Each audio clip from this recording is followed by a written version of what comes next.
By इलेक्शननि बागै पाइथाक आबायमुंनि साल खोना क्राक सालो सांग्रं सालो बाई इलेक्शनाव बातायनाय कैंडिडेट खरकदगनि तालिकाओ तामो सिजाक दं आबो 46,142 भोटाररनि यागो धर्मनगर बाई इलेक्शन रोखसावै आबायमुंनि पान्दा खोना क्राक साल सारिनि दाम्बा जरा खलायजागनाय तै खोनानो ओंखा आबायमुंनि पाइथाक साल सारिनि दाम्बा जरा तै एप्रिल तालनि चुकु सालमारिओ बातायनाय कैंडिडेट खरकदगनि तालिक सैनाय 46,142 भोटार तै 55 भोट सेंटर रोंनाय बाई इलेक्शन तंकसां काहाम करंखे लायना बागै बेबाक नाइचेरमुं खलायजाखा तांसलो कक्तमा थुमनानि बसकांगो साका हास्टे chief electoral officer Brijesh Pandey शुरू करिए। नमस्कार।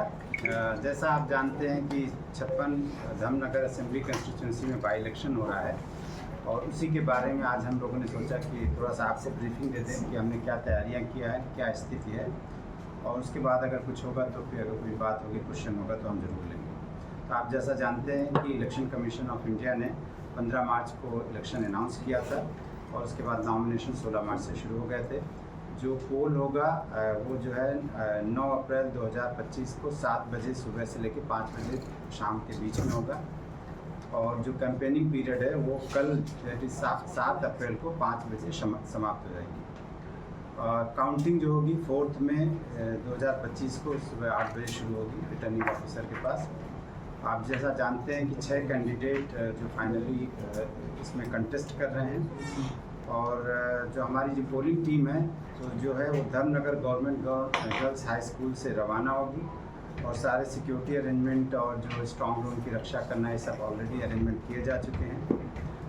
इस बाई इलेक्शन में धर्मनगर कंस्टिट्यूंसी में टोटल 46,142 इलेक्टर्स अपने मत का अधिकार का प्रयोग कर सकते हैं, जिसमें से मेल है 22,384 और फीमेल वोटर्स हैं 23,758 और साथ में 91 सर्विस इलेक्टर्स भी अपने मतदान का प्रयोग कर सकते हैं। टोटल 55 पोलिंग स्टेशन है, दैट इज़ 55 पोलिंग स्टेशन हैं, जिसमें से 32 पोलिंग स्टेशन अर्बन एरिया में हैं और 23 पोलिंग स्टेशन रूरल एरिया में हैं और जो टोटल पोलिंग स्टेशन की लोकेशन है वो 42 है। हमने कुछ पोलिंग स्टेशन में जो मतदान का जो अनुभव उसको अच्छा करने के लिए भी कुछ व्यवस्था किया है। तो इसके क्रम में हमने 11 पोलिंग स्टेशन जो रिटर्निंग ऑफिसर ने और डिस्ट्रिक्ट इलेक्शन ऑफिसर ने आइडेंटिफाई किए हैं वो 11 polling station modern polling station होंगे जिसमें विशेष व्यवस्थाएं की जाएंगी। साथ में 11 पोलिंग स्टेशन ऐसे होंगे जो वुमेन मैनेज्ड होंगे जहाँ पर सारे पर्सनल महिलाएँ होंगी और 2 पोलिंग स्टेशन होंगे जहाँ पर पीपल विद डिसेबिलिटी मैनेज करेंगे और साथ में 2 पोलिंग स्टेशन जो है जो यूथ जो हमारे ऑफिसर्स है वो मैनेज करेंगे। जैसा आप जानते हैं एक बाई इलेक्शन है लेकिन ऑब्जर्वर 3 आए हुए हैं। एक है जनरल ऑब्जर्वर जो श्री के हरीश कुमार हैं और साथ में पुलिस ऑब्जर्वर हैं जो श्री एस सतीश बीनो हैं और साथ में एक्सपेंडिचर ऑब्जर्वर हैं जो वीर ज्ञानेश्वर कुमार टुलकर राम हैं। तो ये 3 ऑलरेडी वहीं पर कॉन्स्टिट्यूंसी में डिस्ट्रिक्ट के अंदर हैं और अपना ऑब्जर्वेशन का काम देखते हैं। हमारी कोशिश रही है कि जितने 55 पोलिंग स्टेशन है सब में अश्योर्ड मिनिमम फैसिलिटीज़ की व्यवस्था की जाए। साथ में हर पोलिंग स्टेशन में एक माइक्रो ऑब्जर्वर होगा और हमने टोटल 75 माइक्रो ऑब्जर्वर आइडेंटिफाई किए जो जिसमें से कुछ रिजर्व में भी रहेंगे। एक्सपेंडिचर मॉनिटरिंग के लिए भी साथ में model code of conduct enforcement के लिए भी 6 नाका पॉइंट्स डिस्ट्रिक्ट में बनाए गए हैं। इसके अलावा जो स्टैटिक टीम्स हैं वो 24 टीम्स हैं जो राउंड द क्लॉक काम करती हैं। 8 टीम राउंड द क्लॉक काम करती हैं। इसके अलावा फ्लाइंग स्क्वाड टीम्स भी हैं और वीडियो ग्रीन टीम्स भी हैं। जैसा आप जानते हैं एज पर ऑनरेबल इलेक्शन कमीशन की डायरेक्शन के हिसाब से जो हमारा ड्राई डे होगा वो 7 अप्रैल को शुरू हो जाएगा और 9 अप्रैल तक ड्राई डे पूरा रहेगा। इसको बहुत स्ट्रांगली और स्ट्रिक्टली फॉलो किया जाएगा। आप जानते हैं कि चूँकि पोलिंग जो होगी जो मतदान होगा वो 9 अप्रैल को होगा तो इसलिए वहाँ पर एक गेस्टेड हॉलीडे डिक्लेयर की गई होगी और कोई भी ऑफिसर या कोई व्यक्ति अगर मतलब कोई भी इस्टेब्लिशमेंट में काम करता है तो उसको हॉलीडे पूरी दी जाएगी और वो अपना वोट डाल सकते हैं। आप जानते हैं कि 100 मीटर के अंदर जहाँ पोलिंग होती है वहाँ पोलिंग स्टेशन के बीच में कोई पॉलिटिकल एक्टिविटी नहीं होती। इसके बारे में डिस्ट्रिक्ट इलेक्शन ऑफिसर ने और साथ में जो रिटर्निंग ऑफिसर हैं वहाँ पर जो पॉलिटिकल पार्टीज़ हैं, जो कैंडिडेट्स हैं, उनके रिप्रेजेंटेटिव, उनके साथ मीटिंग किया है और वो जो भी इलेक्शन कमीशन का डायरेक्शन है उसको स्ट्रिक्टली फॉलो किया जाएगा। आप जानते हैं, अच्छी तरह आप लोगों को पता है कि जो आवर ऑफ साइलेंस होता है वो 48 घंटे से शुरू होता है। जो लास्ट आवर ऑफ द पोल होता है, चूँकि 5 बजे है, 9 अप्रैल को पोलिंग होगा, तो आगामी कल से 7 अप्रैल को शाम को 5 बजे से कोई कैंपेन नहीं होगा और साइलेंस पीरियड रहेगा। हाँ, सब रहता है। और एक ईवीएम का साथ एक हाँ, एक ईवीएम करता था वो तो ईवीएम के मैंने वो बात बोली नहीं। आप तो जानते हैं कि इलेक्ट्रॉनिक वोटिंग मशीन से ही सारी वोटिंग वेबकास्टिंग के कोई 100% और सारे पोलिंग स्टेशन जो 55 है वो वेबकास्टिंग में कवर है। और all 55 polling station cover try से किए हैं। हाँ, तो हम वहाँ पर है। So what is the total number of deployment? Keeping in view, this area is little sensitive also in the sense there's Bangladesh also very nearby.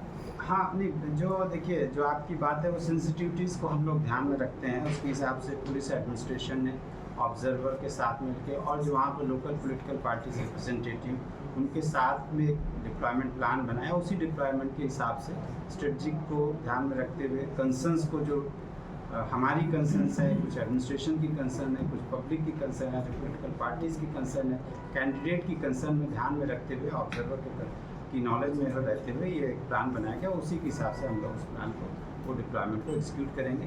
और रही बात जो नाका पॉइंट का इंटरनेशनल बॉर्डर को, तो वो सील रहेगा और साथ में इंटर स्टेट बॉर्डर भी वो भी सील रहेगा। सर, कैटेगराइजेशन किया गया है 55 को? आप बिल्कुल करते हैं, वो आप देखिएगा। मैं आउट ऑफ 55 में कितने ए बी सी स्टफ आप नहीं देखिए, इसमें मुझे लगता है कि आप देखिएगा वो बेटर रहेगा, क्योंकि देखिए बहुत सारी सेंसिटिविटीज़ होती है, उसको ध्यान में रखते हुए हमने ऑलरेडी एक्शन लिया हुआ। सिक्योरिटी सिस्टम वो रहता है जो नॉर्मल होगा। आप देखिएगा, आप खुद ही देखिए, सिक्योरिटी फुल प्रूफ रहेगी, कहीं कोई प्रॉब्लम नहीं। ये देख, मैंने बताया ना, ये सब का ऑलरेडी प्लान है, उसको हम उसी हिसाब से। Sir, this is not about the concern about the photojournalists, particularly when we move with the mobile, they always create a problem. नहीं ये allow नहीं है, वो allow नहीं. Can you just categorically say as what we are really allowed? नहीं, आपके पास ID card होगा और आईडी कार्ड के साथ आप ले जा सकते हैं। कैमरा तो अलाउड होता है क्योंकि उसकी आप नहीं कर सकते, लेकिन वहाँ पर आपने जो पॉइंट दिया है इसको हम ध्यान रखते हैं, हम एक और ब्रीफिंग कर देंगे, क्योंकि पोलिंग पर्सनल की एक्चुअली हमने 3 राउंड ट्रेनिंग भी किया। उनकी प्रॉपर ट्रेनिंग की गई, क्या है, कहाँ अलाउ करना चाहिए, किस पे। जैसे आप कोई वोटर ले रहा तो आप उसकी फ़ोटो नहीं ले सकते, क्योंकि इवन वेबकास्टिंग में हम इंश्योर करेंगे कि नहीं होगा। तो ये हमें ध्यान में रखते हुए आपकी जो कंसर्न है, जनरली आपने देखा होगा ये जनरली कंसर्न होता नहीं है। देखिए, यहाँ पर बहुत सारे पोलिंग पर्सनल हैं, उनकी अपनी समझ होती है।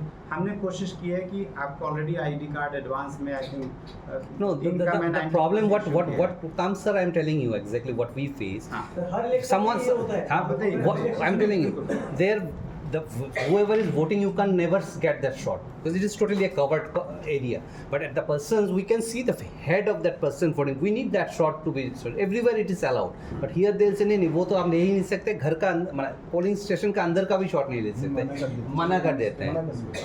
This needs to be briefed categorically कि because वो दिखाई ही नहीं देगा। ठीक है, मैं बात कर लूँगा आपके डीओ से।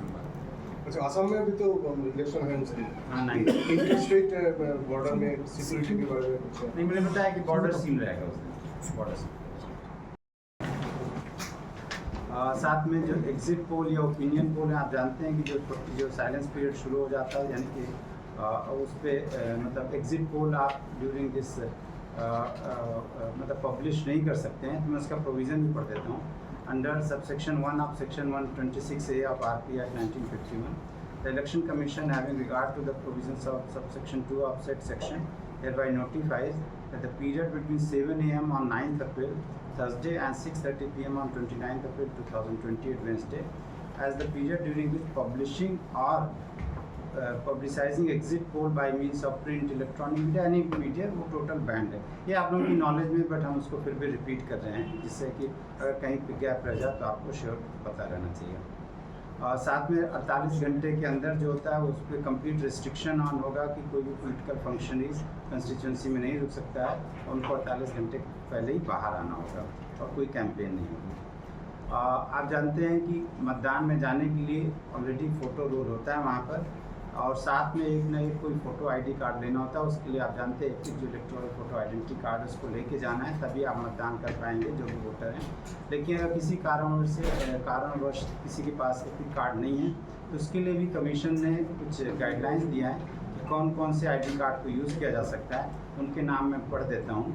जो है आधार कार्ड है, पैन कार्ड है, यूनिक डिसेबिलिटी आईडी कार्ड है, सर्विस आईडी कार्ड होगा जिसमें फ़ोटोग्राफ होनी चाहिए, जैसे एम्प्लॉइज़ का, सेंट्रल गवर्नमेंट का, स्टेट गवर्नमेंट का, APSU का है, पासबुक हो जिसमें फ़ोटो लगी होनी चाहिए, हेल्थ इंश्योरेंस स्मार्ट कार्ड हो जहाँ पर फ़ोटो ज़रूर होना चाहिए, ड्राइविंग लाइसेंस हो या इंडियन पासपोर्ट हो या पेंशन डॉक्यूमेंट विद फ़ोटोग्राफ हो या ऑफिशियल आइडेंटिटी कार्ड हो जैसे MPs MLAs का कुछ होगा, MGNREGA जो अभी जी राम जी स्कीम है उसके अंतर्गत कोई कार्ड अगर हो तो उसमें आप कर सकते हैं, या कोई और स्मार्ट कार्ड है issued by registrar general of India है तो वो भी आप यूज़ कर सकते हैं। तो कोई भी वोटर को इनमें से एक कार्ड लेके जाना होगा वोटिंग देने के लिए।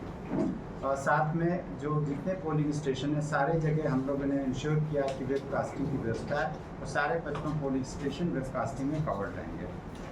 इसके अलावा जो पोस्टल बैलेट फैसिलिटीज़ है, जो 85+ वोटर्स हो, एज के वोटर्स होते हैं या PWD वोटर्स होते हैं, ये जो इलेक्शन ड्यूटी में लगे उनके लिए होती है।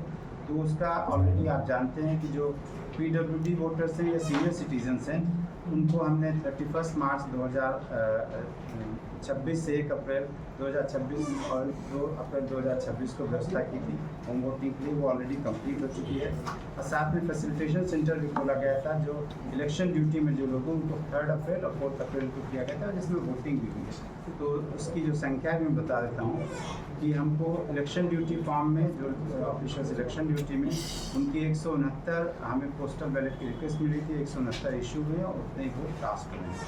साथ में 85+ इलेक्टर्स में 185 लोगों की रिक्वेस्ट आई थी, उतने ही पोस्टल बैलेट इशू किए गए हैं और साथ में 80% वोटिंग हुई 100%। और जो सर्विस इलेक्टर्स है 91 है उनको पोस्ट से पोस्टल बैलेट भेजा जाता है, हमने भेज दिया है और वो जो है जो लास्ट डे ऑफ काउंटिंग तक सुबह 8 बजे तक अपना पोस्टल बैलेट वापस पोस्ट से भेज सकते हैं, उसको काउंटिंग में लिया जाएगा। इसके अलावा ऑनरेबल कमीशन ने एक और विशेष व्यवस्था की थी, पहले भी होती थी बट इस बार हम लोगों ने और इसको विशेष में ध्यान रखा है कि बहुत लोग चूँकि मोबाइल लोग यूज़ लेके जाते हैं तो उसको रखने की व्यवस्था किया जाए। तो ये डिस्ट्रिक्ट इलेक्शन ऑफिसर और रिटर्निंग ऑफिसर को हमने क्लियर कट इंस्ट्रक्शन दिया है कि वहाँ एक अलग से व्यवस्था रहेगी जहाँ पर कोई भी व्यक्ति जो वोट करने के लिए आया हुआ अपना मोबाइल टोकन के हिसाब से लेके मोबाइल अलग से रख सकता है और उसके बाद जब वोट करके जाएगा तो अपना मोबाइल लेके जा सकता है। इसके अलावा अगर कोई प्रॉब्लम है, कुछ भी हेल्प है तो हमारी जो जनरल हेल्पलाइन है इलेक्शन डिपार्टमेंट की है ही, फेसबुक पोस्ट है उसमें भी कोई पोस्ट कर सकता है, हम लोग उसका कॉग्निजेंस लेते हैं और एक्शन लेते हैं। इसके अलावा डिस्ट्रिक्ट में जो हेल्पलाइन है 038221950 इसमें लिखा हुआ हम दे देंगे आपको, उसमें कर सकते हैं। और जो स्टेट हेल्पलाइन है 180034501950 इसमें भी कर सकते हैं। इसके अलावा जो है कि हम लास्ट में बस ये बोलेंगे आपको कि जैसा आप जानते हैं कि हमारे त्रिपुरा के इतिहास में हमेशा डेमोक्रेसी को बहुत इम्पोर्टेंस दिया गया है और ख़ासकर वोटर को बहुत इम्पोर्टेंस है और हम हमेशा देखते हैं कि यहाँ जो वोटिंग परसेंटेज होता है तो किसी दूसरे प्रदेश की तुलना में खासकर देश के जो एवरेज होता है उससे बहुत ज़्यादा होता है। तो मैं आशा करूँगा कि जो भी वोटर हैं जिनको वोटिंग का अधिकार है वहाँ पर हैं वो निश्चित तौर से मैं आपसे रिक्वेस्ट भी करूँगा और आशा भी करूँगा कि वो ज़रूर आएँ, अपना वोट दें और अपने जो भी कैंडिडेट है उसको इलेक्ट करें। जितना आप ज़्यादा पार्टिसिपेट करेंगे वो हमारे लिए बहुत सफलता की बात है, क्योंकि हमारा ये दायित्व बनता है कि मैक्सिमम वोटर पार्टिसिपेशन हो और उसके लिए रिटर्निंग ऑफिसर हैं, डिस्ट्रिक्ट इलेक्शन ऑफिसर ने बहुत सारे स्वीप एक्टिविटी के तहत बहुत सारे एक्टिविटीज़ लिया हैं और कॉन्शियसनेस भी जगाया है, लोगों को बताया है कि वोटिंग क्यों देना चाहिए और अपने मताधिकार का जरूर प्रयोग करें। और हमारी हमारी पूरी कोशिश है, सिक्योरिटी की पूरी व्यवस्था की गई है और सारे पोलिंग स्टेशन में जो है सेंट्रल पैरामिलिट्री फोर्सेस की भी तैनाती रहेगी, तो कहीं पर भी कोई प्रॉब्लम नहीं होगी। अगर कहीं कोई प्रॉब्लम होगी तो उसके लिए हमने अलग से टीम रखी हुई है, फ्लाइंग स्क्वाड टीम्स है, सेक्टर ऑफिसर्स की टीम है, वो इमीडिएटली एक्शन लेंगी। और गुड थिंग है कि चूँकि एक छोटी सी कंस्टिट्यूंसी है वहीं पास में ही रिटर्निंग ऑफिसर का ऑफिस है, तो हमारे लिए 10 से 15 से 20 मिनट में कहीं भी हम लोग पहुँच सकते हैं। तो हमारी आशा है और निश्चित तौर से हम लोग अपना दायित्व को निभाएंगे और पीसफुल तरीके से इस वोटिंग को कंप्लीट करेंगे। धन्यवाद।